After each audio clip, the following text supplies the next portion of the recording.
Hello everyone, welcome to my channel. कैसे हैं आप सब और आप सबकी स्टडी कैसी चल रही है? आई होप आप सबकी स्टडी बहुत अच्छी चल रही होगी फ्रेंड्स, और आप सब अपनी स्टडी काफ़ी अच्छे से कर रहे होंगे क्योंकि एलटी ग्रेड का एग्जाम भी जो है पास आ रहा है, ईएमआरएस का एग्जाम भी पास आ रहा है और सबसे बड़ी बात है केवीएस की एग्जाम डेट आ गई है। ठीक है, तो मेरी पिछली केवीएस की वीडियो के बाद से आप लोगों के केवीएस के बहुत सारे क्वेश्चंस थे। सबसे पहले तो मैं आप लोगों को सॉरी बोलना चाहूंगी कि मैं उन सब का रिप्लाई नहीं कर पाई क्योंकि मैं बहुत बिजी थी। मेरे घर में एक शादी थी और एक और शादी अभी है, उसकी वजह से मैं बहुत ज्यादा बिजी हूँ, इसीलिए वीडियोस नहीं आ रहे हैं, कोई अपडेट नहीं मिल रही है। लेकिन आपके बहुत सारे क्वेश्चंस जो है आ रहे हैं, मैं क्वेश्चन सबके पढ़ती हूँ और जिनका आंसर मैं कमेंट में दे सकती हूँ, दे पाती हूँ तो दे देती हूँ, अदरवाइज मैं वीडियो में उनको इंक्लूड कर लेती हूँ। तो फ्रेंड्स, केवीएस से रिलेटेड आपके बहुत सारे क्वेश्चंस हैं कि केवीएस की एग्जाम डेट आ गई है, इतनी जल्दी हम केवीएस की प्रिपरेशन कैसे करेंगे। 10-11 जनवरी आई थिंक उसकी डेट आई है। मैं इतना भी टाइम नहीं मिल पा रहा है कि मैं ये भी देख पाऊँ कि डेट क्या आई है, कब एग्जाम है। ठीक है, आप लोगों के बहुत सारे क्वेश्चन आ रहे हैं कि केवीएस और ईएमआरएस और एलटी ग्रेड तीनों की प्रिपरेशन एक साथ कैसे करें, एलटी ग्रेड और केवीएस की प्रिपरेशन एक साथ कैसे करें, या फिर केवीएस की एग्जाम डेट आ गई है, इतनी जल्दी केवीएस की प्रिपरेशन कैसे करें। ठीक है, स्पेशली केवीएस का जो सिलेबस है अभी जो चेंज हुआ है टीयर 1, उसकी वजह से बहुत ज्यादा प्रॉब्लम जो है क्रिएट हो गई है क्योंकि पहला जो सिलेबस था लोग पहले से उसकी तैयारी करते हुए आ रहे थे, इसीलिए उनको कोई प्रॉब्लम नहीं होनी थी, एग्जाम डेट कितनी भी जल्दी आ जाती। लेकिन जैसे ही सिलेबस चेंज हुआ है, पैटर्न चेंज हुआ है, सब कुछ वहां पर इंक्लूड कर दिया गया है अलग से, तो उसकी वजह से प्रॉब्लम जो है आ रही है कि केवीएस की प्रिपरेशन इतनी जल्दी अब कैसे की जाए। कोई फ्रेंड्स थोड़ा सा डिस्टर्बेंस हो गया था, उसकी वजह से वीडियो जो है बीच में रोकनी पड़ी। तो हम बात कर रहे थे कि केवीएस की प्रिपरेशन इतने कम समय में कैसे की जाए कि टीयर 1 एटलीस्ट क्लियर हो जाए, क्योंकि वहां पर हमें कोई मेरिट लिस्ट में नहीं आना है, ओनली क्वालिफाइंग मार्क्स हमें लेकर आने हैं। लेकिन वो भी बहुत ही ज्यादा कॉम्पिटिटिव होने वाला है, बहुत ज्यादा कैंडिडेट्स वहां पर फॉर्म फिल करने वाले हैं और बहुत ज्यादा ही कंपटीशन वहां पर बढ़ने वाला है। जैसे कि पैटर्न चेंज हुआ है, जैसे कि सिलेबस चेंज हुआ है, बहुत सी चीजें नई इंक्लूड की गई हैं, तो वो भी सबके लिए चैलेंजिंग है। आप ये मत मानिए कि ओनली आपके लिए चैलेंजिंग है, वो सिलेबस सबके लिए नया है, वो पैटर्न सबके लिए नया है, तो वहां पर कॉम्पिटिशन सबके लिए उतना ही हार्ड है।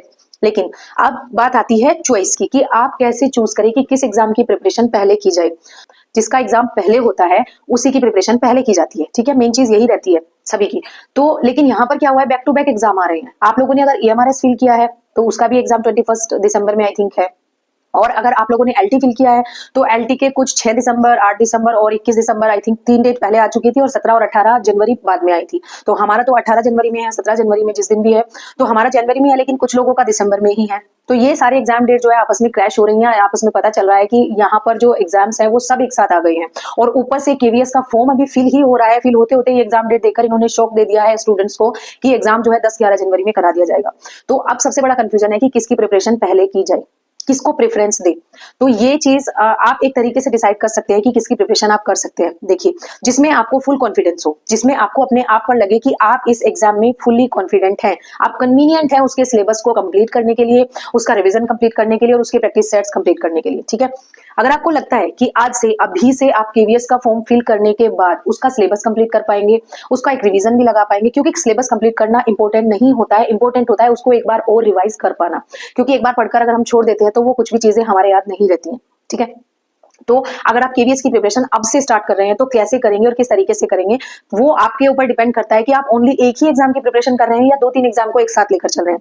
देखिए, मैं आपको बताती हूँ, अगर सिलेबस सेम रहता है किसी भी एग्जाम का तो हम 2 एग्जाम की प्रिपरेशन एक साथ कर सकते हैं। जैसे एलटी, जीआईसी, टीजीटी, इंग्लिश हम एक साथ कर सकते हैं क्योंकि कहीं ना कहीं हमें लिटरेचर ही पढ़ना है। बट अगर बात आती है केवीएस टीयर 1 की, तो वहां पर जो है सिलेबस पूरा चेंज हो जाता है। वहां पर आपको Hindi, English, GK, reasoning, computer और मैथ्स ये सब पढ़ना है। ठीक है, अलग अलग इतने सारे सब्जेक्ट्स आपको पढ़ने हैं, तो यहाँ पर सिलेबस पैटर्न बिल्कुल चेंज हो जाता है। बात आती है कि हम किस तरीके से दोनों एग्जाम को एक साथ मैनेज करेंगे, क्योंकि एग्जाम भी पास एक ही साथ है लगभग, और दोनों की प्रिपरेशन भी करनी जरूरी है। तो आप क्या कीजिएगा, अब आप पहले डिसाइड कीजिएगा कि आप प्रायोरिटी किसको देते हैं, आप किसमें कन्वीनियंट है, किसमें आप फुल्ली कॉन्फिडेंट है कि आप अगर केवीएस प्रिपरेशन करना चाहते हैं तो ओनली केवीएस प्रिपरेशन कीजिए, और अगर आप एलटी प्रिपरेशन करना चाहते हैं तो ओनली एलटी प्रिपरेशन कीजिए। अदरवाइज अगर आप दोनों में एक साथ चलेंगे तो दोनों के ही नहीं रह जाएंगे। ठीक है, केवीएस अभी अभी एग्जाम आया, रिजल्ट सॉरी फॉर्म आया है, और अभी आपको पता चला है कि पैटर्न चेंज हो गया है, सिलेबस चेंज हो गया है। ठीक है, एलटी की प्रिपरेशन आप पहले से करते हुए आ रहे हैं, आई थिंक आधे से ज्यादा सिलेबस कंप्लीट कर चुके हैं, तो उसमें आपको कॉन्फिडेंस आ गया होगा, आपको लगता होगा कि आप कितना सिलेबस कंप्लीट कर चुके हैं और कैसे आप इसकी प्रिपरेशन आगे करेंगे। तो ये चॉइस आपके ऊपर है, आप खुद पर ये डिपेंड करता है कि आप उसको किस तरीके से मैनेज करेंगे। अगर आप दोनों एग्जाम की प्रिपरेशन करना चाहते हैं तो आपके पास सेपरेट इतना टाइम होना चाहिए कि आप एलटी को भी उसका पूरा टाइम देने के बाद केवीएस की प्रिपरेशन कर पाए।